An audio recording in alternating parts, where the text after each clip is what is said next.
146 se da por aprobada por no haber sido objeto de observaciones, lo propio con el acta de la sesión 147 queda a disposición de las señoras y señores diputados. Estimado secretario, cuenta si la hubiere, por favor. Muy buenas tardes, señor presidente. Se han recibido los siguientes documentos para la presente sesión de hoy, martes 20 de enero de 2026. En primer lugar, un oficio de su excelencia, el presidente de la República, mediante el cual retira y hace presente la urgencia calificada de suma para el despacho del proyecto de ley que modifica diversos cuerpos legales para obligar a las empresas de transporte remunerado de pasajeros a realizar controles preventivos del consumo de alcohol y drogas a sus conductores. En segundo lugar, un proyecto de ley iniciado en moción de los diputados señores Urruti Echea, De la Carrera, Jürgensen, Kaiser y Ulloa, que modifica la ley 18.290 de tránsito para diferir la renovación periódica de las licencias de conducir no profesionales hasta los 65 años de edad e imponer a quienes no los hayan cumplido el deber de informar aquellas condiciones médicas que afecten su capacidad de conducir. Proyecto de ley iniciado en moción de las diputadas señoras Acevedo, Castillo, Pizarro y Serrano y de los diputados señores Cuello y Ramírez Don Matías, que modifica la ley 18.290 de tránsito para incorporar la definición de zona de escuela. Se recibió también una presentación del Ministerio Secretaría General de Gobierno respecto del proyecto de ley que modifica la ley número 18.168, Ley General de Telecomunicaciones, para permitir la creación de radios públicas nacionales y amplía el espectro radioeléctrico. Y por último, señor presidente, se recibió una minuta de la Asociación de Buses Interprovinciales, Internacionales, Industriales, de Turismo y Privados, ABI-AG, por la cual una minuta con observaciones al proyecto de ley de control de alcohol y drogas a conductores, contenido en los boletines 16.853-15 y 16.872-15 refundidos. Es toda la cuenta, señor presidente. Muy bien, muchas gracias, estimado secretario. ¿Sobre la cuenta alguna palabra? ¿No? Bien. Se solicitó dar lectura Bien, a la minuta, por lo tanto... Señor presidente, si me permite. Perdón, que le quiero contar a los colegas que el diputado Juan Antonio Coloma pidió se dé lectura a la minuta, que el secretario dará lectura, que es del orden de una página y media aproximadamente. Bien, le escuchamos atentamente. Señor presidente, y anexo a la cuenta también acaba de llegar un reemplazo del diputado Jaime Sáez por el diputado Luis Cuello. Ahora sí, respecto de la minuta que envía la Asociación de Buses ABI. Minuta ejecutiva con observaciones al proyecto de ley de control de alcohol y drogas a conductores.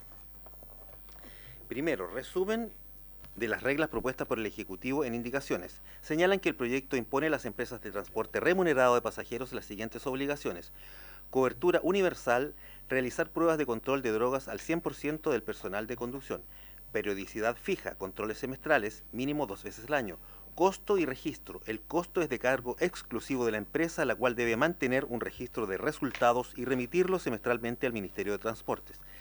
Y además sanciones, multas de 1,5 a 3 UTM por cada conductor no controlado en tiempo y forma. En segundo lugar, detallan problemas detectados y contradicciones normativas. A. Inconsistencias de técnica legislativa. El texto de las indicaciones presenta contradicciones directas entre sus inicios, situación que requiere ser resuelta para evitar incerteza. Primero, contradicción en cobertura. El inciso tercero obliga a testear a todo el personal, mientras que el inciso sexto delega al reglamento los criterios de selección del personal. Si la ley mandata el 100%, el concepto de selección es jurídicamente inexistente. Contradicción en periodicidad. Señalan que el inciso tercero fija por ley que el control es semestral, pero el inciso sexto indica que el reglamento regulará la periodicidad. Por lo tanto, señalan que esto genera un conflicto de jerarquía normativa entre la ley y el reglamento. Letra B. Riesgos en el tratamiento de datos personales. Las indicaciones califican los resultados como datos sensibles, conforme a la ley 19.628, pero obligan a las empresas a remitir dichos registros al Ministerio de Transportes. Habría una vulnerabilidad. El manejo de normas con resultados individualizados por parte de la autoridad aumenta exponencialmente el riesgo de filtraciones de datos de salud, exponiendo a las empresas a demandas por vulneración de derechos fundamentales. Además, acusan una falta de finalidad clara, ya que no se justifica que la autoridad reciba el detalle del resultado de cada conductor. El objetivo de la fiscalización debe ser verificar que la empresa cumplió con realizar el control y no conocer el estado de salud individual del trabajador. Letra C. Impacto operativo y sancionatorio. Operatividad de los tests. Se debe establecer un sistema de testeo que no afecte la operación de las empresas ni los tiempos de descanso legal de los conductores. Multas desproporcionadas. La sanción por cada conductor podría derivar en multas que comprometan su viabilidad financiera de las empresas, por ejemplo, por errores administrativos. En tercer lugar, señalan propuestas de solución de parte de la asociación. Para lograr una ley efectiva, segura y aplicable, proponen, en primer lugar, un modelo de aleatoriedad inteligente del 25%, sustituir la obligación del 100% por un control obligatorio al 25% de la dotación anual de forma aleatoria y sorpresiva. Esto mantiene el efecto disuasivo, es operativamente viable y reduce los costos de implementación. En segundo lugar, certificación de cumplimiento en lugar de resultado. Modificar la obligación de informar al Ministerio de Transportes y Telecomunicaciones. En lugar de evitar nóminas con resultados, la empresa debe enviar un certificado de cumplimiento emitido por el laboratorio o entidad certificadora, acreditando el número de test realizados y el cumplimiento del programa, resguardando la privacidad del trabajador. En tercer lugar, proponen una armonización del texto. Para ello, eliminar las palabras todo y semestralmente del inciso tercero. Permitir que el reglamento técnico defina la periodicidad y los criterios de selección basados en el riesgo. Ejemplo, rutas largas y servicios nocturnos. En cuarto lugar, certeza en la desvinculación. Explicitar que un positivo confirmado en la contramuestra constituye una falta gravísima, conforme al artículo 160, número 7 del Código del Trabajo, permitiendo el despido inmediato para resguardar la vida de los pasajeros en caso de confirmarse el positivo en la contramuestra. Así, el costo debe ser de cargo del trabajador. Y por último, proponen una disponibilidad técnica, condicionar la entrada en vigencia de la ley a la existencia de una base pública de proveedores certificados por el Ministerio de Transportes y Telecomunicaciones en todas las capitales regionales del país. Y es toda la minuta, señor presidente. Muy bien, gracias, estimados secretarios. Sobre la minuta, luego don Felipe, me imagino que podrá dar respuesta a alguna de las conclusiones que entrega esta minuta, pero la hemos leído textual a petición de el colega. Muy bien, vamos a entrar entonces a la orden del día. Mociones que, bueno, ya hemos anunciado varias veces, copatrocinadas por varios colegas. Está en primer trámite constitucional y urgencia calificada de suma. Modifica diversos cuerpos legales para obligar a las empresas de transporte remunerado de pasajeros a realizar controles preventivos de consumo de alcohol y drogas a sus conductores. Boletines 16.853-15, 16.872-15, refundidos. Se va a proceder a discutir y a votar en particular hasta el total despacho. Entonces, yo no sé si al comienzo, porque está invitado el ministro y el subsecretario, y en el caso de usted, don Felipe, viene en reemplazo del subsecretario, no sé si el ministro viene o no, si puede brevemente responder a lo que se ha solicitado en la minuta que se dio lectura recién, y de ahí entramos luego a la votación. Sí, muchas gracias, señor presidente. En primer lugar, excusar al ministro de Transporte y también al subsecretario de Transporte en virtud de la crisis que estamos viviendo en el sur de Chile, y como máxima autoridad tanto de transportes como de comunicaciones se encuentra en varias actividades relacionadas con dicha labor. No obstante, se me instruyó a mí la defensa y el reforzar la necesidad de este proyecto en consideración a que, como ya ha sido planteado en esta comisión, hay una gran cantidad de siniestros viales que se producen anualmente por el consumo de drogas en personal del transporte público, particularmente el personal de conducción. Esto, a modo de resumen y también de síntesis, son dos mociones parlamentarias que esta misma comisión solicitó que se refundieran a la sala.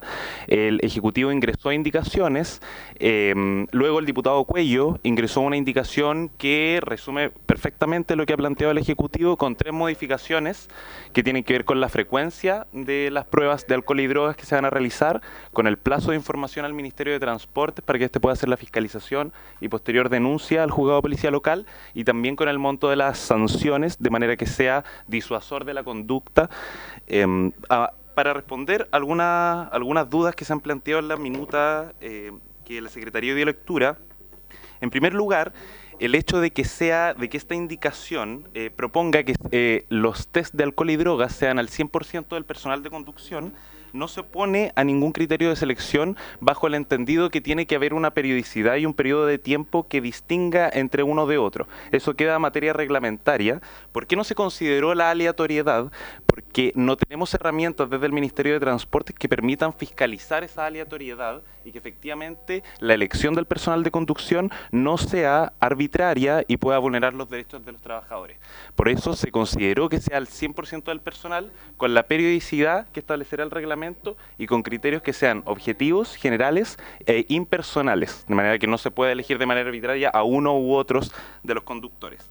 Establecemos además, a diferencia de lo que señalaba la minuta, establecemos dos elementos que tienen directa relación con la Ley de Protección de Datos Personales, que son la finalidad de prevención y de seguridad para los usuarios del transporte público, que son limitaciones claras, y se limita no solamente la Ley de Protección de Datos, sino también al deber de reserva que debe tener el empleador, y también las limitaciones, como se trata de resultados médicos, las limitaciones que establece la Ley de Derechos de las Personas en relación con su atención de salud. Por otro lado, las multas frente al incumplimiento, si bien las indicaciones del Ejecutivo consideraban que estas vayan en un rango de 1,5 3 UTM, como lo proponía la moción de la diputada Marzán, consideramos que no necesariamente puede ser disuasor de la conducta y que además la multa tiene que ser un poco más alta de lo que podría ser la aplicación de las pruebas de alcohol y drogas, y por lo tanto, en ese sentido, lo que se utiliza es el régimen sancionatorio que se establece frente al delito de conducir en estado de ebriedad o bajo sustancias estupefacientes o psicotrópicas. Por otro lado, la certificación queda al reglamento, porque de hecho lo que propone la minuta es el flujo que consideramos en la propuesta desde el Ministerio de Transporte, no que se señalen resultados específicos, sino que haya instituciones públicas o privadas en donde se realicen estas pruebas y que posteriormente entonces se entreguen una certificación que pueda ser validada por parte del Ministerio en su proceso de fiscalización. Como ya había señalado, la arbitrariedad puede vulnerar ciertos derechos laborales y por lo tanto, sin perjuicio de que el reglamento podría considerar esa aleatoriedad durante cierto tiempo, que en este caso sería un año calendario, se deberán realizar de manera obligatoria todo el personal para que no pueda generar una elección de uno o más conductores de manera arbitraria. Creo que ahí he respondido o he manifestado la posición del Ministerio frente a la mayoría de las consultas que manifiesta la minuta. Gracias, don Felipe González. Yo no sé si antes de entrar a la votación uno de los autores, el diputado Cuello, quiere agregar algo más. Recuerdo que son dos los principales autores, la diputada Marzán y el diputado Cuello, y quienes hemos sido invitados a copatrocinar. El diputado Alinco está haciendo anuncio de una indicación de él. Va a presentar indicación. Ya, pero perfecto, la vemos seguida mientras le escuchamos, diputado Cuello. Bueno, muchas gracias, presidente. Bueno, reitero mi valoración respecto de la voluntad que ha tenido usted, presidente, el Ministerio de Transporte, de poder tomar en cuenta estas dos mociones parlamentarias, recogerlas y atender una realidad que es bastante dramática, sobre todo en las regiones de Chile, en relación a los accidentes provocados por conductores de transporte público mayor que trabajan bajo, lamentablemente, los efectos del alcohol o las drogas. Solamente quisiera hacer una consulta procedimental al señor secretario, por su intermedio, presidente, en el sentido que él había planteado la semana pasada que solamente resta dirimir que se vote la indicación parlamentaria, que operaría como sustitutiva del conjunto, que fue lo que trabajamos en conjunto, además, con el equipo del Ministerio de Transporte, con el asesor que está presente acá en la comisión, para efectos de poder avanzar. Así es, tal cual, con los artículos transitorios que el Ejecutivo ha propuesto. Así es. Bien, entonces, gracias, secretario, con estimada diputada Luyado. Una consulta al Ejecutivo y al diputado Cuello. ¿Cuál se va a considerar respecto a la periodicidad periodicidad lo que plantea el diputado Cuello o el del Ejecutivo? Lo del diputado Cuello, que son los 4 veces o 3 veces en el año calendario. Eso sería lo que debiera, se sugiere aprobar. Eso es. Y con respecto al plazo de información, también los 7 días de haber sido realizado la prueba del examen. Y con respecto a las sanciones, sería entonces las sanciones más altas de lo que propone el diputado Cuello.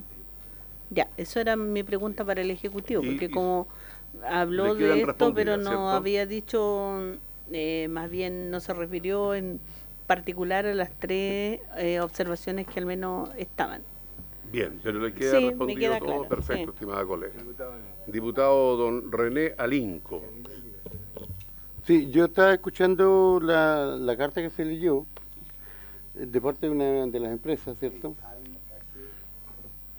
Obviamente, si la trajo el diputado Coloma. Entonces, donde se le adjudica absolutamente toda la responsabilidad al trabajador, en este caso al conductor. Yo pregunto, sin el afán de proteger a un conductor en estado de ebriedad ni que esté drogado, de ninguna manera, pero la experiencia indica de que muy repetidamente las empresas no cumplen los requisitos de alrededor de 5 horas para los conductores. Y obviamente ese es un incentivo para consumir este tipo de drogas, no sé el nombre que le dan ahí. Porque, ¿a qué voy yo? Entonces, cuando sucede esto, insisto, sin el afán de defender a los conductores que se inyectan diferentes cosas, pero también tiene que haber una responsabilidad o una corresponsabilidad de parte de la empresa que no cumple las condiciones, los horarios de trabajo, los horarios y condiciones de descanso de los conductores de autobuses, por ejemplo. Porque eso es un incentivo para drogarse. O sea, tengo entendido, no estoy seguro, que son 5 horas tope y de ahí tiene que haber un descanso. O solo que, claro, un relevo, un descanso como corresponde. Pero sabemos perfectamente, y han habido denuncias públicas al respecto, en las condiciones que algunas empresas tienen a sus conductores y al equipo. Entonces, ¿qué pasa con eso? Cuando es un incentivo, no una razón, pero sí un incentivo para que, si un trabajador conduce, no sé, 8 horas o más horas, en fin, obviamente que va a buscar algún sistema como mantenerse vigente. ¿Y qué pasa en ese caso? Cuando la empresa no cumple las condiciones mínimas de trabajo y de descanso del trabajador en cuestión. Bien. Gracias, colega. No sé si Felipe quiere responder a la consulta del diputado Alinco. Sí. Sí, efectivamente, gracias señor presidente, por su intermedio responderle al diputado Alinco. Efectivamente para nosotros eso genera un problema. Ahí tenemos las instituciones que en materia laboral genera o realizan cierta fiscalización y cierto control. Particularmente cuando no se respetan los derechos laborales se puede iniciar un procedimiento de tutela, pero eso tiene que ser denunciado ante, tanto en materia de fiscalización como control ante la inspección de la Dirección del Trabajo.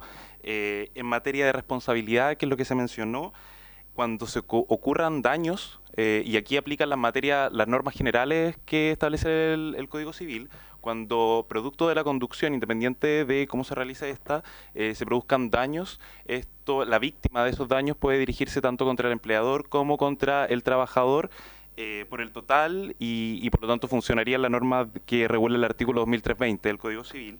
Y por último, señalar que en este caso, y algo que también mencionaba en su momento la minuta, nosotros consideramos el incluir, tal como lo dijo el director del trabajo en esta misma comisión, esta obligación dentro del reglamento de orden, higiene y seguridad, y cuando no se cumplan las normas para que una empresa considere este reglamento, se incluya en el contrato de trabajo, porque esto, si bien se evalúa caso a caso, pero podría incurrir en una causal de despido. Eso es algo que fue una recomendación por parte tanto del Ministerio del Trabajo como de la Dirección del Trabajo. No se establece, claro, está recogido dentro del paquete de indicaciones. Muy bien, gracias Felipe. Estimado diputado, señor Mulet. Gracias, señor presidente. Creo que es un muy buen proyecto de ley. Yo quiero señalar que lo apoyo con todo, pero quisiera hacer una consulta a propósito de lo que plantea el diputado Linco. La motivación, porque el diputado Linco hace un razonamiento que creo que especialmente para el consumo de droga tiene más sentido que para el consumo de alcohol. El consumo de alcohol generalmente es más bien producto de una irresponsabilidad, digamos, sobre todo si uno está obligado a conducir, ¿cierto? Y claramente. Pero hay situaciones que motivan el consumo de droga para ejercer la pega, o sea, para poder trabajar y mantenerse despierto, en fin. Cuando hay, que evidentemente no defiendo ello, pero entonces si dentro del análisis del proyecto de ley se estudió cuál es la motivación que lleva a un conductor a tomar algún tipo de drogas duras para conducir y mantenerse conduciendo, mantenerse despierto, que es la impresión de que tengo yo. Porque ahí también hay que ir a las causas, no solo los efectos, donde el consumo de droga es un efecto. Pero ¿cuál es la causa? ¿El abuso laboral? ¿La extensión de la jornada? ¿O es irresponsabilidad pura y simple del conductor? Un poco si hay algún análisis sobre la motivación. Porque si tenemos un problema que hoy día existe y es impresionante cómo ha ido aumentando, o es solo que ha aumentado el consumo de droga en el país, que también es un hecho gravísimo y que uno lo percibe. Hasta en el deporte amateur, lo percibe en una serie de actividades donde antes no existía el consumo de droga, de pasta base y otras. Entonces, hay relación a causas que tengan que ver con el comportamiento del empleador que lleve a un trabajador a buscar esa alternativa para mantenerse despierto, por ejemplo, y un poco eso es, si se ha estudiado ese punto nomás. Quiero saber si se ha estudiado o no. Sí. No dudo en apoyar el proyecto, quiero saberlo solamente. Gracias, diputado Mulet. Yo comparto su juicio y usted complementa bastante bien lo que comenzó diciendo nuestro colega el diputado Alinco. No sé si, Felipe, sobre esta materia, algo más querés agregar antes de comenzar a votar. Porque todo esto fue tomado en consideración en las distintas discusiones, ¿no? Por lo tanto, si estimas redondear lo que se concluyó de, en su momento, las presentaciones que recogían estas inquietudes. Sí, efectivamente, y bueno, para el Ejecutivo también es un problema bastante grave el hecho de que se vulneren derechos laborales, sobre todo con respecto a la jornada laboral para el personal de conducción. Eso evidentemente, y estamos completamente de acuerdo en que puede llevar a una persona o un trabajador en cualquier área del trabajo, podría llevarlo al consumo de drogas para mantenerse o despierto o poder ser mucho más hábil dentro de la labor que tenga que cumplir. Y por lo tanto estamos completamente disponibles también durante la tramitación de este proyecto.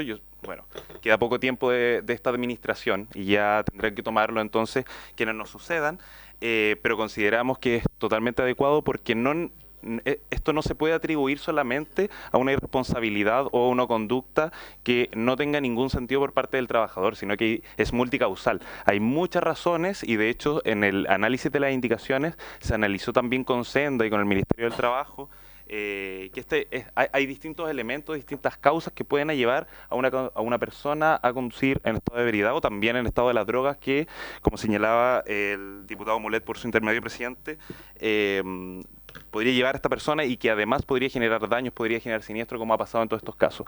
Creo que, y desde el Ejecutivo, creemos que este proyecto evidentemente se puede ir mejorando, estableciendo ciertas indicaciones que pueden ir en beneficio de los derechos laborales de los trabajadores, pero también creemos que es necesario hacerse cargo de una respuesta de parte del Estado y también de los operadores para poder evitar y desincentivar estas conductas. Sí, yo solo un análisis personal, ¿no? O sea, sin duda que esto tiene múltiples causales, ¿no? Pero una de las que como país estábamos viviendo es el acceso hoy día que probablemente se tiene a la droga. O sea, ahora, esta discusión claramente ya fue tomada en su momento, así que yo quiero invitarlos a que comencemos a votar un proyecto de ley que va a buscar las responsabilidades tanto en la empresa como en aquellos conductores que sean detectados con consumo de droga o de alcohol. Estimado secretario, usted nos orienta de cómo comenzamos a votar. Hay una indicación del diputado Alinco que no sé si es la que primero debiéramos comenzar a votar. ¿Es admisible la indicación? En eso estamos, porque como no tenemos comparado de esta indicación, entonces perfecto. Estoy buscando el articulado que modifica la indicación. ¿Le parece si suspendemos por 5 minutitos? Suspendemos por 5 minutos para ver si es admisible o no la indicación y retomamos.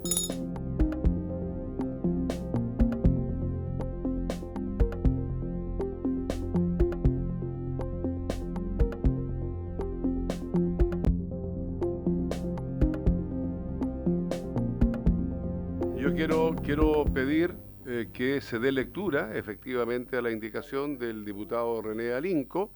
La Secretaría va a tomar la opinión de la admisibilidad o no y vamos a ver entonces si el diputado, si es que es inadmisible, solicita su votación, etcétera. Estimado secretario. Dice artículo único, nuevo. Agrégase a continuación del inciso 11º nuevo que se incorpora al artículo 197 del decreto con fuerza de ley número 1 que fija el texto refundido y sistematizado de la ley de tránsito, el siguiente inciso 12º nuevo.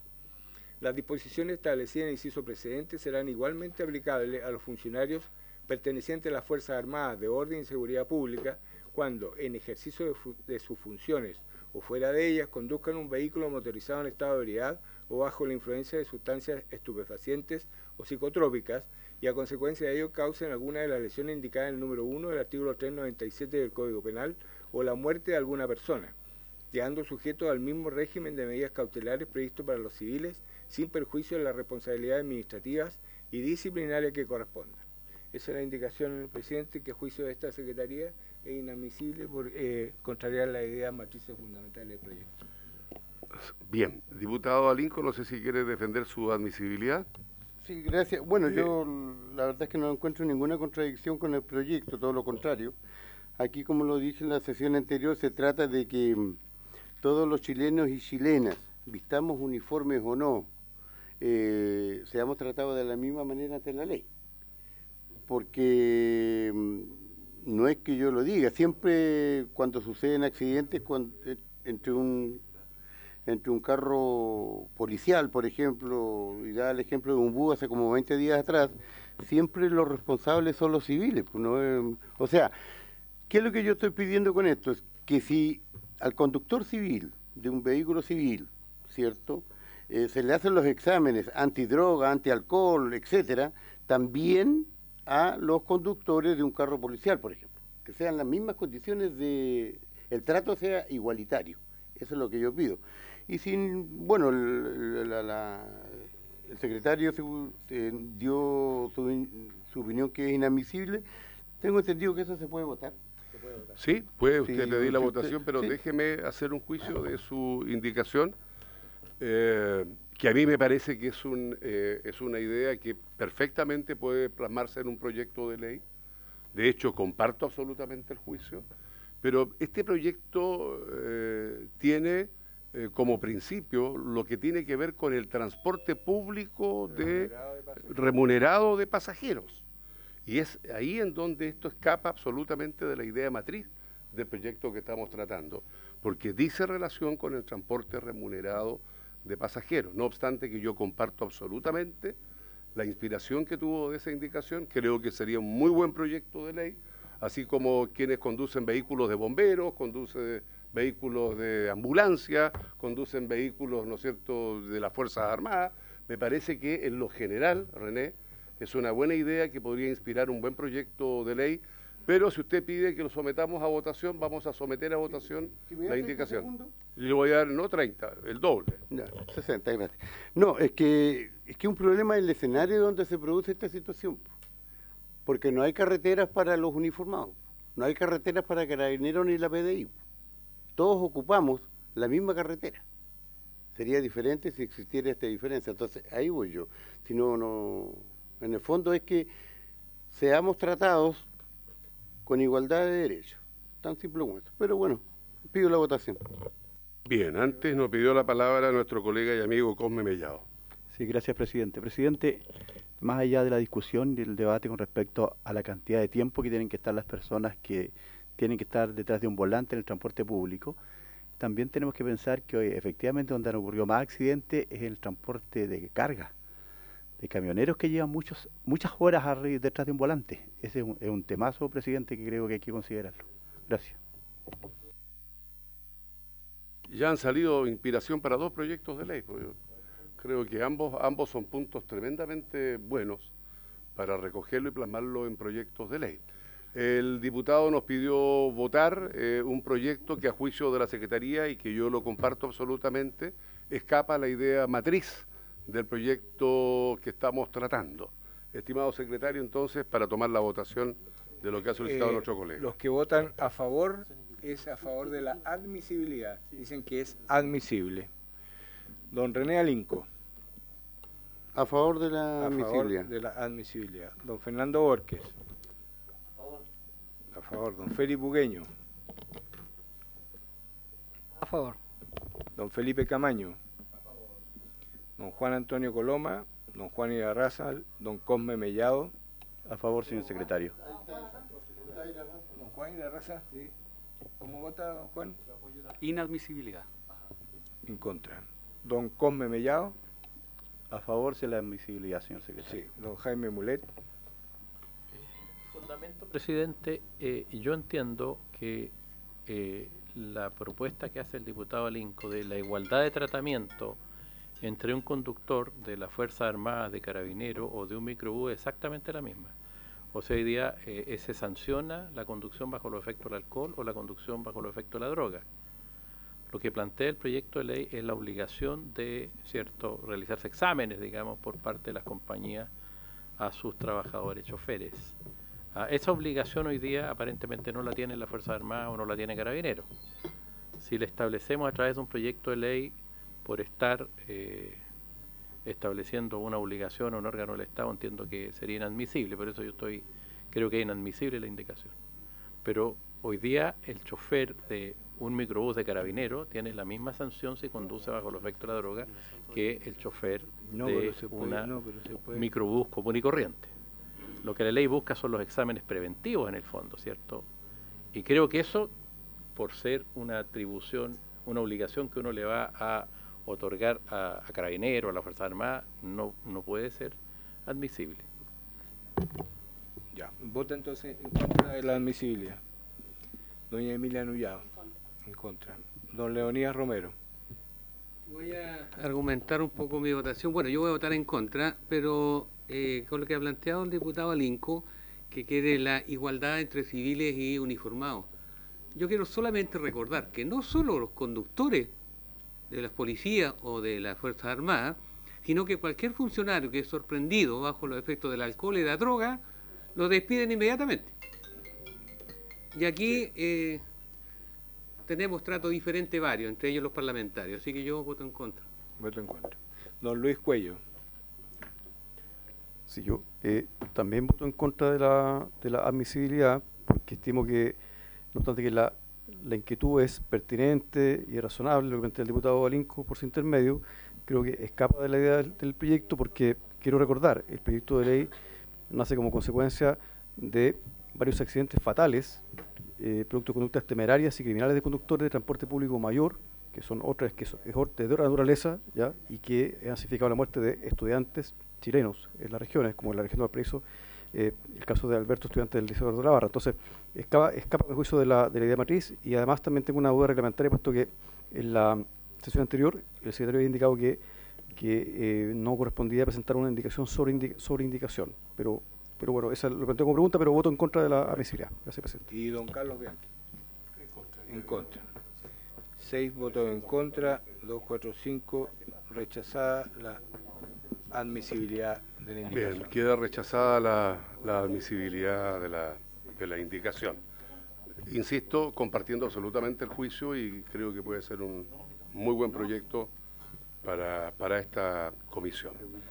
Habiéndose rechazado entonces la indicación de nuestro colega Alinco, procedemos, secretario, a entonces se procede votar. A votar la indicación del diputado Cuello con el agregado, si así lo estima la comisión, del articulado transitorio que venía considerado en la indicación del Ejecutivo, que daba un plazo de 1 año para la dictación del reglamento y de 3 meses después para que se aplique efectivamente la ley.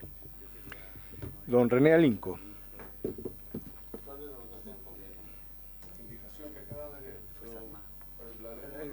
La indicación del diputado Cuello. Es la indicación del diputado Cuello con el agregado del articulado transitorio del Ejecutivo. Sí, no, apruebo. Aprueba. Don Fernando Borges. A favor. Don Felipe Bugueño. A favor. Don Felipe Camaño. Don Juan Antonio Coloma. Don Juan Irarrázaval. Perdón, secretario, estamos votando la indicación del diputado Cuello con el agregado de la indicación del Ejecutivo que establecía un periodo de vacancia de la ley. ¿Estamos votando la sustitutiva del Ejecutivo? No, se va a considerar la del diputado Cuello con ese agregado. Pero que es el articulado transitorio que omitió el diputado Cuello en su indicación. La Secretaría va a hacer el ajuste, digamos. Sí, está bien, pero en el fondo se están votando las dos. La sustitutiva del Ejecutivo. No, se está votando la indicación del diputado Cuello con un agregado, que es el articulado transitorio. Y la indicación sustitutiva del Ejecutivo, ¿se va a votar después? No, eso se rechaza. ¿Se rechaza si esta se aprueba? Sí. Sí. Incluye todo el articulado que proponía el Ejecutivo con las tres modificaciones. Con algo más. La información, el plazo de información al Ministerio y la sanción. Sí. Y no hay problema en la admisibilidad de que el diputado Cuello, digamos, haga suya parte de la indicación del Ejecutivo. No, a ver, el diputado Cuello presentó una indicación y omitió referirse a un articulado transitorio que estaba considerado en la indicación del Ejecutivo. Diputado. No me está escuchando. Entonces, diputado. Para obviar, porque economía procesal. Claro, por la economía procesal, para obviar el tener que hacer una nueva indicación, centrándose en la indicación del diputado Cuello y colgarle el articulado transitorio que se omitió, yo en la Secretaría lo voy a hacer internamente. Sí. Lo que pasa es que creo yo que podría haber efectivamente haberse presentado una parte la indicación del diputado Cuello, que todavía tiene la libertad de hacerlo como lo hizo, y otra la del Ejecutivo. Vamos a hacer la composición. La Secretaría encargada de componer ambos textos. Yo me abstengo. Abstención. Juan Irarrázaval, abstención. Don Come Mellado. A favor, señor secretario. A favor. Don Jaime Mulet. Te voy a fundamentar. En la indicación está prácticamente el proyecto entero, ¿cierto? Sí. La sustitutiva. Presidente, yo voy a votar a favor de la indicación que revela el corazón del proyecto de ley, porque creo que es un buen proyecto.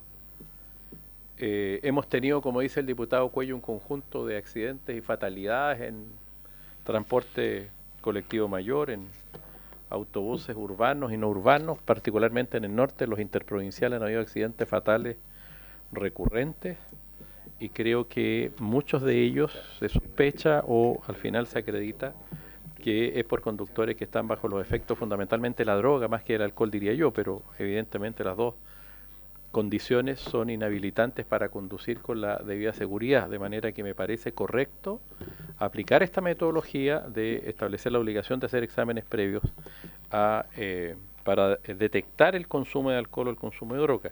Quiero señalar además, señor presidente, que en la minería, particularmente la gran minería en general, las compañías están haciendo estos exámenes. Y la verdad que se lo hacen prácticamente todos los operadores de maquinaria, en fin, y trabajadores en general.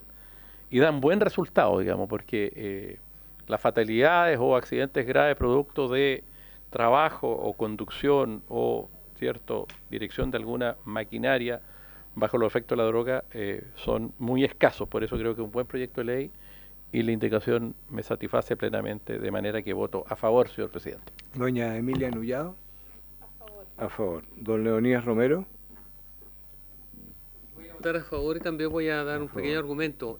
Hoy día no solamente la minería, sino que las empresas de transporte de carga, de pasajeros, los puertos, por razones obvias, porque la responsabilidad es compartida. Entonces, ante una demanda, prefieren hacerle aleatoriamente o obligadamente un par de veces al año a todos los trabajadores los test principalmente de droga. Por lo tanto, lo voy a votar a favor.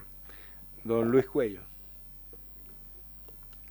Presidente, yo voto a favor y creo que es muy importante que estemos avanzando. Yo saludo el trabajo de la comisión porque esto, a mi juicio, va a ser una herramienta que va en la línea de crear una cultura de la responsabilidad y también que va a permitir evitar más muertes, que son completamente evitables. Es muy evitable este tipo de accidentes que han ocurrido, como bien dice el diputado Mulet, en muchas partes. En Copiapó no hace mucho también ocurrió un accidente similar con 3 víctimas fatales. Entonces, creo que acá lo que vale es justamente, más que aumentar penas, las penas, cierto, es otra discusión, pero la aumentar penas o sanciones implica asumir que ya ocurrió una consecuencia que es irreversible, y que es la muerte de una persona. Entonces, esto, a mi juicio, va a crear también una noción de responsabilidad en la conducción y el transporte público mayor.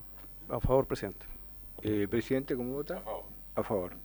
10 votos a favor, 0 en contra, 1 abstención. Aprobado el proyecto. Despachado, diputado informante, don Cosme Mellado.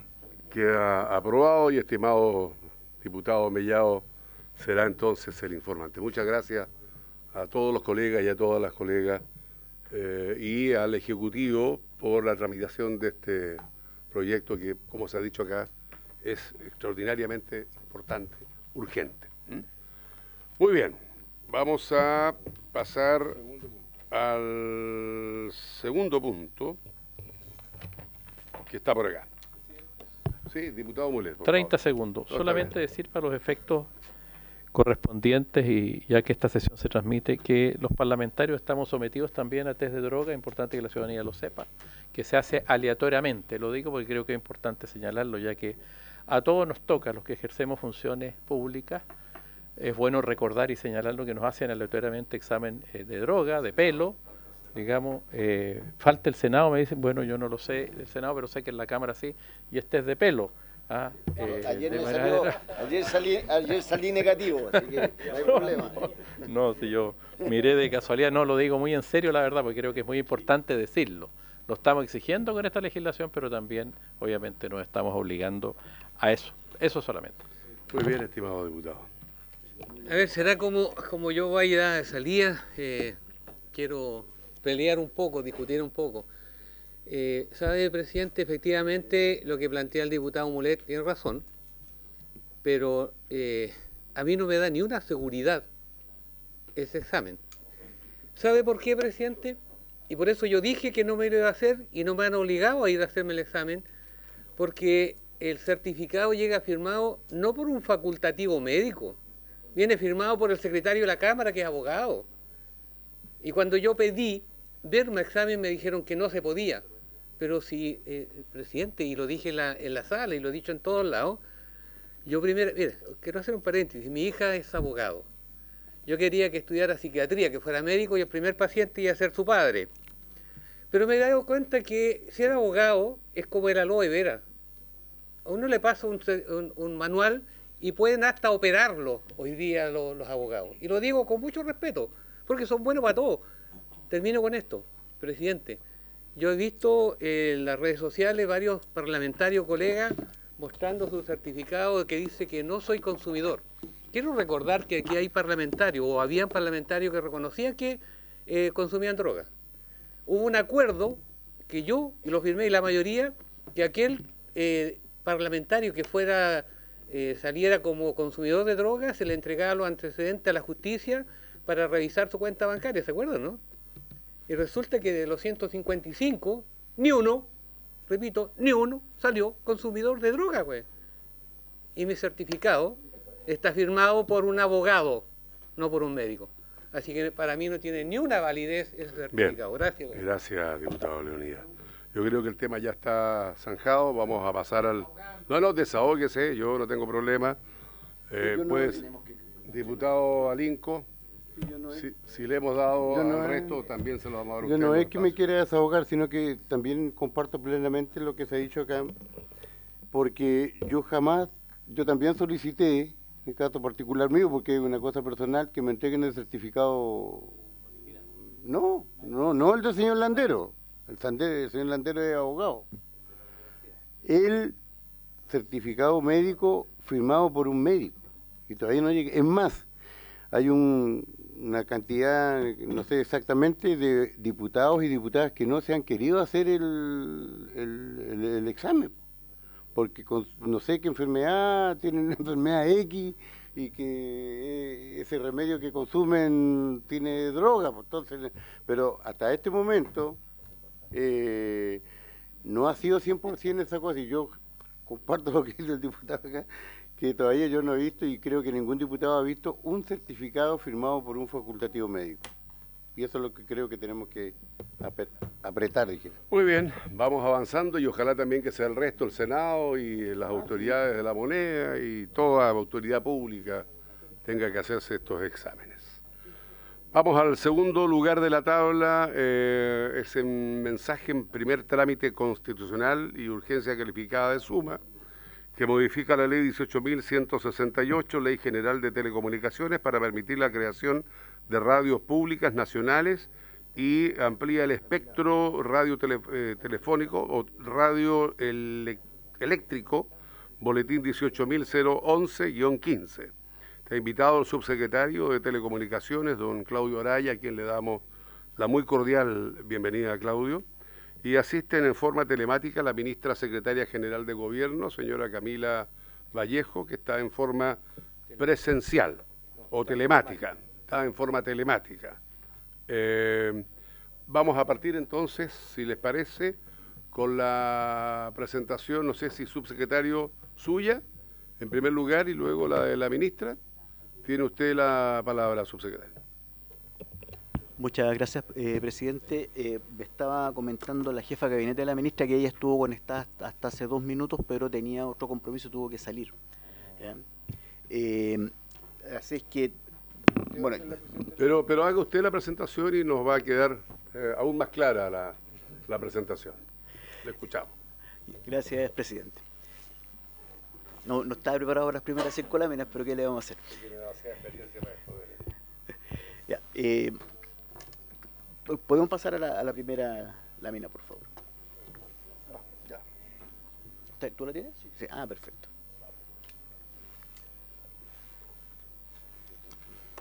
Ya, primero la motivación del proyecto de ley. En Chile existen alrededor de 1.500 radios de carácter comercial. ¿Ya? Ha habido 2 marcos regulatorios para radios comunitarias. El primero se llama radios mínima cobertura y luego radiodifusión ciudadana comunitaria. Con estos 2 marcos normativos, lo que hay en Chile son alrededor de 450 concesiones de radio comunitaria, de las cuales aparentemente, según dicen los propios gremios de las radios comunitarias, no todas están operativas. Sin embargo, sucede a menudo que se concursa espacio en el dial. Cuando se produce un espacio, se concursa y quedan postulantes afuera. Por lo tanto, hay una demanda por más espectro para medios comunitarios. Y esto porque la radio cumple un rol social que es fundamental. Hoy día hay muchas personas que se acompañan por la radio, pero que también se informan por la radio. Y cuando tenemos situaciones de contingencia, como lo que está pasando ahora en Biobío y desde las últimas horas también en la Araucanía, el principal medio que tienen las personas para enterarse de lo que sucede es precisamente la radio, y por lo tanto entendemos que hay la necesidad de complementar el espacio actual. Para complementarlo, pasemos a la próxima, tomamos experiencia comparada, y vimos que en muchos países existen medios públicos que permiten que el Estado tome comunicación directa con la ciudadanía frente a ciertas situaciones, con fines educativos, culturales, meramente informativos. Los casos que están puestos ahí son, bueno, en el caso de Reino Unido, la BBC, que es radio y televisión. En el caso de Estados Unidos, NPR. En el caso de Francia existe Radio Francia y también existe TV Francia. En el caso de Italia existe la RAI. Entonces es una práctica que existe en distintos contextos internacionales y que permite que frente a situaciones específicas el Estado tenga este canal de comunicación directa, ¿no? Vamos a la próxima. Y esto, algo lo conversábamos, presidente, antes que se iniciara la sesión. Nosotros hemos visto una oportunidad, y esto conversado en repetidas ocasiones con el general director del área de telecomunicaciones de Carabineros de Chile. Uno de los medios mejor posicionados en la región metropolitana es Radio Carabineros de Chile, 98.1. Primero tiene un DJ que es maravilloso, le achunta. le achunta, claro, le achunta con las programaciones, ¿no? Pero además ellos entregan información muy oportuna porque los mismos carabineros que están desplegados en el terreno van informando y ellos van transmitiendo problemas de circulación, situaciones de contingencia como incendios y otras cosas, ¿no? Entonces en la conversación con el general Villarroel normalmente hablábamos de cómo podemos ayudar a que esto suceda en todo el país, ¿ya? Y aquí surge una herramienta que es contar con un dial. Incluso el sueño atrás de esto es que hay un dial único, que no sé, el 87.5 sea Radio Carabineros en todo el país. ¿Por qué dije ese número? Porque hoy día los vehículos, las radios de los vehículos en general parten en el 87.5, pese a que nuestro marco regulatorio parte en el 88. Si uno sintoniza en un vehículo normalmente va a partir en el 87.5 y por lo tanto podríamos tener operativo en muy corto tiempo una radio Carabineros que tuviera cobertura nacional. Ese es el espíritu atrás de esta lógica de medios públicos, y en el caso de Televisión Nacional está bajo la lógica también de tener un medio que cumpla un rol más social que comercial, pese a lo cual tengo que hacer la salvedad de que TVN tiene hoy día un escenario de competencia con los canales privados que no es del todo equitativo, porque los canales privados como Mega o Canal 13 sí tienen radio, por lo tanto tiene una plataforma de contacto que le permite vender avisaje que es más completa que la de Televisión Nacional de Chile. Entonces ahí queda en una situación de desventaja. Por lo tanto también consideramos que a TVN se le podría poner a competir en igualdad de condiciones con una medio de estas características. Vamos. Bueno, lo decía ya al principio, las motivaciones son gestión de emergencia y desastre, un canal de comunicación directo con la ciudadanía, que la ciudadanía sepa que ante resolución de contingencia sintoniza el dial donde está la Radio Carabineros de Chile, va a tener información confiable de primera fuente. Cohesión territorial y cultural, dependiendo del enfoque que tome, obviamente, si se aprueba esto, la radio de Televisión Nacional, ¿sí? Y además garantizar que hay una información plural tal como es la gobernanza que tiene hoy día el canal público, ¿no? Vamos. ¿Con qué se quiere hacer esto? El espectro radioeléctrico, que son las frecuencias del dial, está asignado en distintos rangos de frecuencia para distintas funciones. Hasta hace 3 años, las radios FM tenían, la radiodifusión sonora, que es la radio FM, tenían asignado desde el 88 al 108. ¿Ya? Y en esos 20 MHz están las radios comerciales más las radios comunitarias que ya cuentan con autorización. Nosotros, cuando se produjo el apagón de la televisión analógica, modificamos la norma técnica de modo que sea factible normativamente usar los antiguos canales 5 y 6, que son las frecuencias entre 76 y 88 MHz, también para la radiodifusión sonora. O sea, existe una primera habilitación normativa técnica. Lo que buscamos ahora con este proyecto de ley es normar cuál sería el uso de este espectro. Y esto es un equilibrio muy delicado. Cuando lo conversamos con la ARCHI, que agrupa la gran mayoría de las radiodifusoras comerciales, ellos dicen, nuestro negocio está en el límite económico, de sostenibilidad económica, exceptuando los grandes consorcios radiales que tienen emisoras en todo el país y que son los que pueden vender avisaje de carácter nacional. La gran mayoría de las radios, de estas 1.500 radios, son radios con presencia local o a lo sumo regional, y por lo tanto su cuota de avisaje corresponde a la eventual audiencia dentro de su comuna o de su región, y eso significa que tiene una sostenibilidad económica muy precaria, y por lo tanto uno de los primeros temores que manifiestan cuando modificamos la norma técnica es: no queremos que surjan otras 1.000 radios, porque eso va a significar que van a quebrar 2.000. Entonces, frente a eso, nosotros entendemos que es bueno regular qué tipo de radiodifusión sonora se puede hacer en este dial ampliado, ¿ya? Ahí tomamos en este gráfico la parte verde que está al centro cargada a la izquierda, que es el espacio de 86 a 88 MHz. Lo definimos para medios públicos, que sería esta idea de Radio Carabineros y eventualmente Radio de Televisión Nacional y otro medio público que pudiera ameritarlo, ¿ya? Y en el espacio entre 76 y 86 MHz, nosotros estamos propiciando 2 tipos de uso. Un primero, también escuchando lo que dice la ARCHI, es que las radios AM que hoy día subsisten puedan migrarse a FM. Otra cosa que si uno investiga la radio de un vehículo, muchas radios ya no traen radio AM.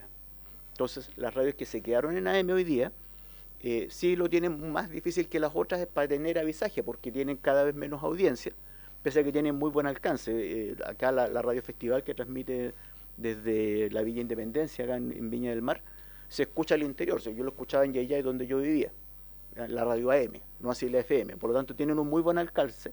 Sin embargo, claro, esta radio que combina AM con FM tiene acceso a avisaje que una radio que solo tenga AM no tiene. Entonces, una forma de permitir que estas radios que están hoy día muy a maltraer puedan sobrevivir sería que tengan acceso al dial FM para que puedan ampliar su forma de llegar a la ciudadanía, considerando, como les digo, que los receptores hay muchos que ya no traen el dial AM, trae solamente el FM, ¿no? Y el resto de este espacio, porque estamos hablando de las radios AM, son 21 a 23 a nivel nacional las que existen, no más allá que eso. Las otras ya murieron todas o se cambiaron cuando hubo la ocasión de hacerlo. Hoy día ya no hay espacio en el dial normal para hacerlo. Entonces quedan 21 a 23 radios AM que son solo AM y que todavía viven, por lo tanto, y están distribuidas en todo el país. Por lo tanto, se podría usar un pedacito de este dial para esta suerte de salvataje, y el resto del dial nosotros proponemos dejarlo para medios comunitarios, ¿ya? De modo de no entrar en esta competencia que veía la Archi, que significaba que una situación precaria se volviera peor. Bueno, la verdad es que ya les conté esta historia, o sea, en los canales 5 y 6, que son el rango de frecuencias que disponibilizamos para radiodifusión sonora, ¿no? Estamos, bueno, para fines de tanto de la asignación a medios públicos como a la asignación para radios AM, lo que estamos planteando es un mecanismo más administrativo. Nosotros siempre las asignaciones de dial se hacen a través de un concurso público abierto con ciertas regulaciones, ¿no? Pero en este caso, por la naturaleza, en el caso de los medios públicos, de ser medios públicos, en el caso de las radios AM, de no estar en un espacio de competencia por tener suficientes frecuencias disponibles, lo que estamos proponiendo es un mecanismo de asignación que sea más administrativo y no por la vía de los concursos. Para las radios comerciales dentro del espectro entre 88 y 108 MHz, tanto como para las radios comunitarias que puedan entrar entre 76 y 86 MHz, se mantendría el mismo esquema que tenemos hoy día, con concursos públicos, con proyectos técnicos, con evaluación y con sorteo. Eso está dicho ya.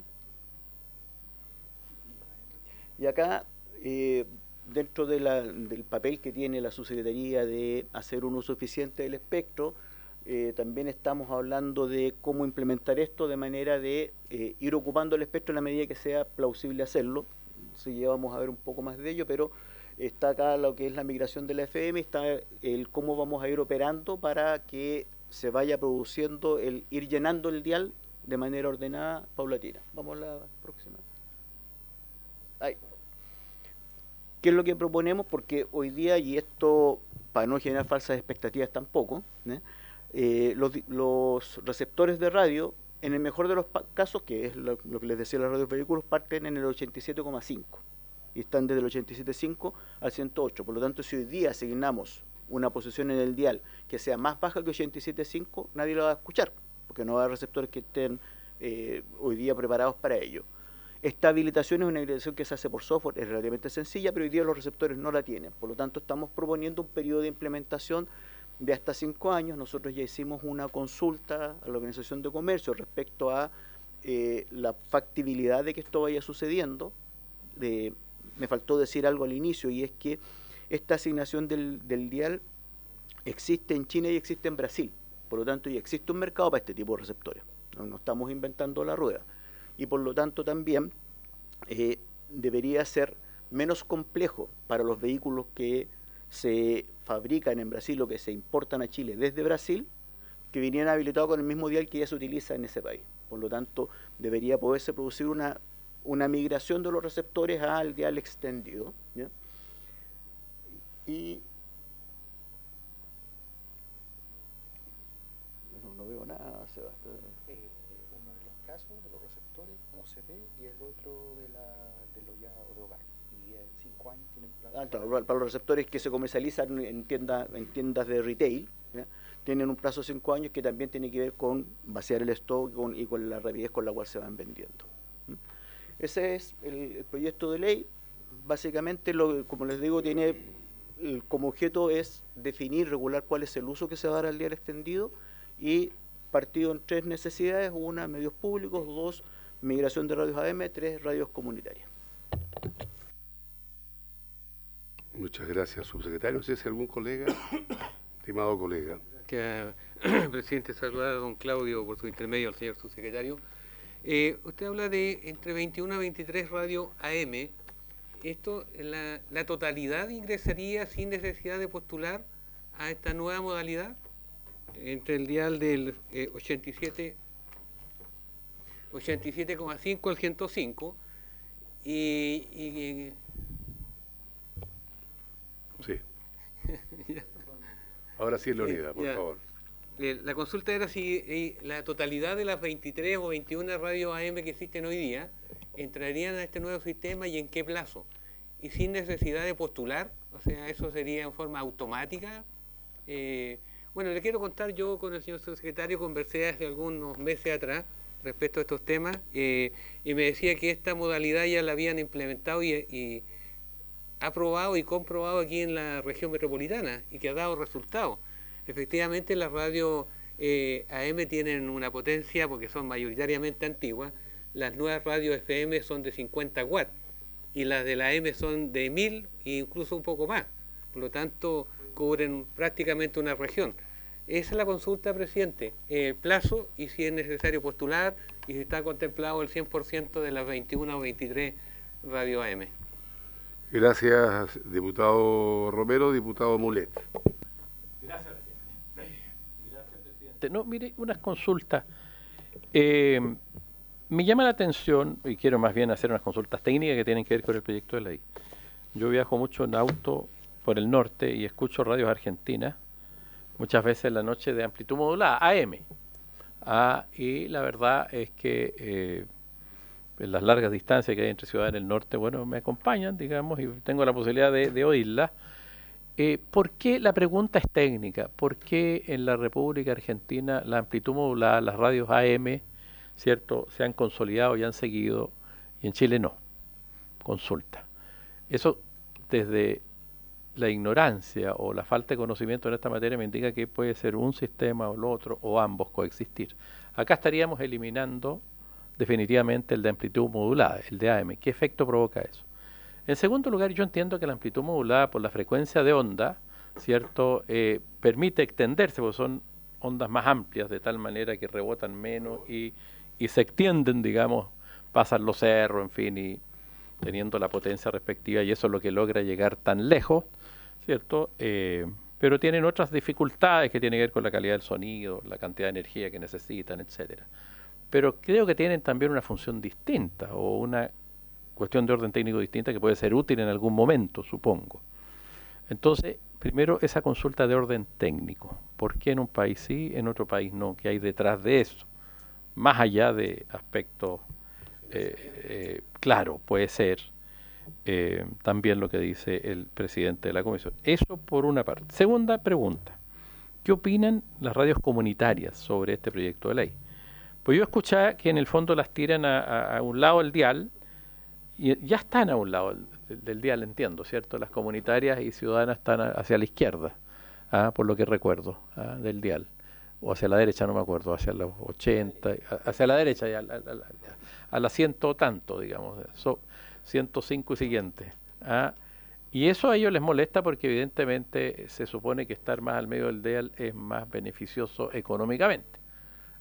Eso es lo que he escuchado de ellos. Entonces, la opinión y desde ya, presidente, pido que se citen a los representantes de las asociaciones de radios comunitarias y ciudadanas, también a la comisión, para escuchar los que podrían verse perjudicados o beneficiados con este proyecto de ley. Esas dos consultas quiero hacer en principio. Muy bien, muchas gracias, diputado Mulet. Subsecretario, no sé si hay más consultas, ¿no?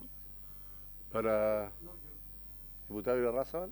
Gracias, presidente. Yo solamente, a propósito de que el diputado Mulet ha sugerido algunos invitados, yo creo que también sería importante invitar a Archie y algún experto Estaba pensando en Oscar Cabello, que ha venido a esta comisión.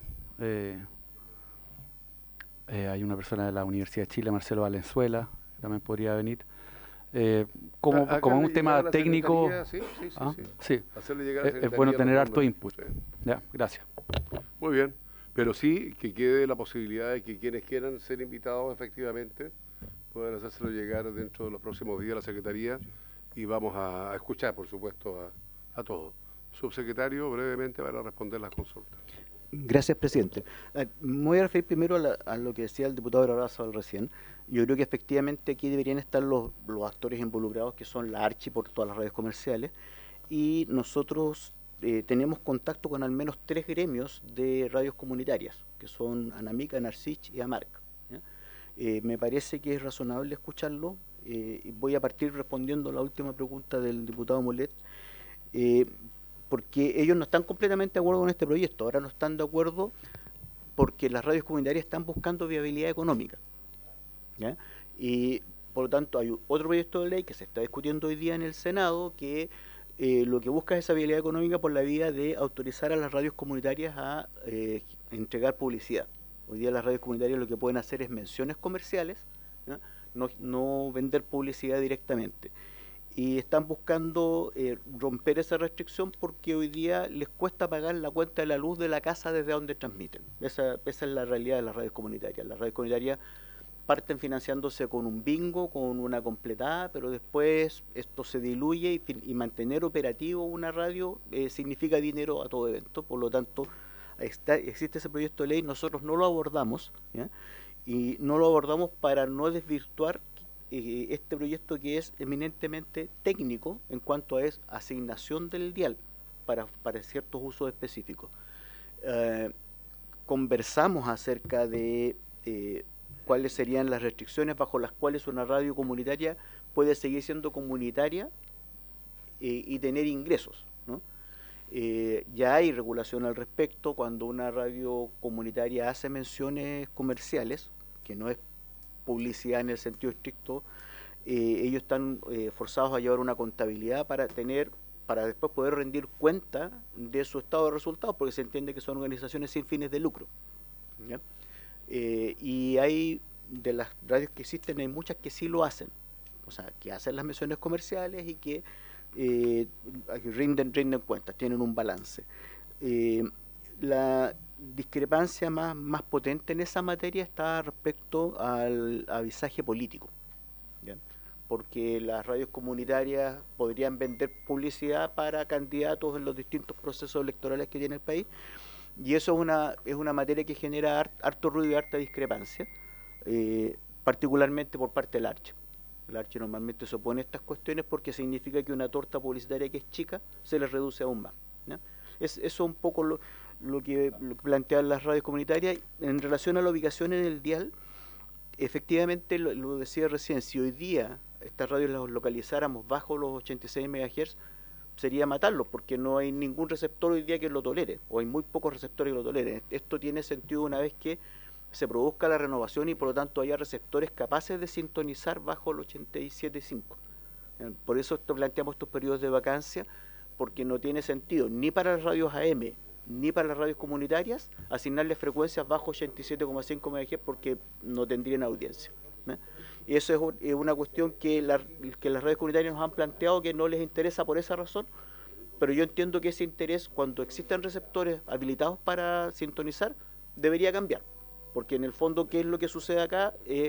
Cuando se produce un concurso, hoy día lo que hay para radios comunitarias es, en 3 regiones existen 2 MHz para todas las redes comunitarias que hay, y en las demás regiones existe 1 MHz. Entonces, cuando hacemos un concurso, cuando se libera una posición en el dial de los reservados, de los últimos, entre 107 y 108, o entre 106 y 108, para una radio comunitaria se hace un concurso y normalmente quedan radios comunitarias afuera, porque no hay posiciones suficientes. Por eso es la lógica de ampliar el dial. Pero también entendemos que no sacamos nada con asignar ahora un dial que no va a poder ser sintonizado. Entonces entendemos que esto requiere estos 3 y 5 años en el tiempo para que esto tenga viabilidad. Pero lo que nos han transmitido las radios comunitarias a nosotros es eso, su discrepancia por el tema de la publicidad y con que no quieren frecuencias tan abajo en el dial porque no hay receptores disponibles y estamos absolutamente de acuerdo con ello. ¿Ya? Bien. Respecto a las otras preguntas del diputado Mulet, la otra pregunta, ¿por qué existen AMs en Argentina y no en Chile? La verdad es que lo desconozco, pero entiendo que Argentina tiene un desarrollo regional más potente que el nuestro y por lo tanto todas las capitales provinciales tienen actividades, niveles de actividad económica y autonomía, actividad económica distinta, ¿ya? Y esto puede significar que exista mayor fuente de financiamiento para las radios AM, entendiendo que además como son extensiones de territorio tan grandes, se justifican radios que tengan una mayor cobertura. Nosotros estamos muy concentrados en ciudades, ojo que en las zonas rurales se escucha AM y FM también, ¿sí? Y el ejemplo que les daba de la Radio Festival de acá de Viña es un ejemplo en el cual no llegan otras radios de esas características. Por lo tanto, y ahí recojo, nosotros no estamos planteando eliminar las AM, lo que estamos planteando es que las radios AM que existen hoy día, que solo tienen señal AM, están al 3 y al 4, porque no pueden vender avisaje, que tienen muy baja audiencia. ¿Y esos van a quedar con sus transmisores que tienen de 5 kilos, 10 kilos? Sí, lo que nosotros postulamos es, transmitiendo en AM, o sea, con su transmisor actual, pero además sumando una señal FM que les permita captar audiencia y a partir de eso darles más viabilidad económica. Pero no estamos planteando matar la radio AM. Lo que estamos planteando es que estas radios AM se puedan potenciar mediante una señal FM. Bien. Y por último, mencionar respecto a la pregunta del diputado Romero, el artículo transitorio quinto establece el procedimiento, las radios tienen que manifestar la intención, no es automático, porque una vez que manifiestan la intención, lo que tiene que hacer el equipo técnico es buscar cuál es la frecuencia disponible para que ellos puedan, porque tienen que implementar otra cadena de transmisión completa. O sea, el estudio les sirve, pero tienen que implementar un transmisor con otra antena porque es una frecuencia completamente distinta. Entonces hay un procedimiento que está escrito en el quinto transitorio para ello. Ahí, bien, quedan respondidas todas las inquietudes y vamos a hacer el listado de las instituciones que van a ser invitadas. ¿Cuántas sesiones quedan de esta comisión? Una. Queda la última. Y hay otros proyectos que entiendo el Ejecutivo igual tiene con urgencia, ¿no? ¿No? Bien. Entonces vemos para la próxima semanita la invitación y vamos viendo ahí para...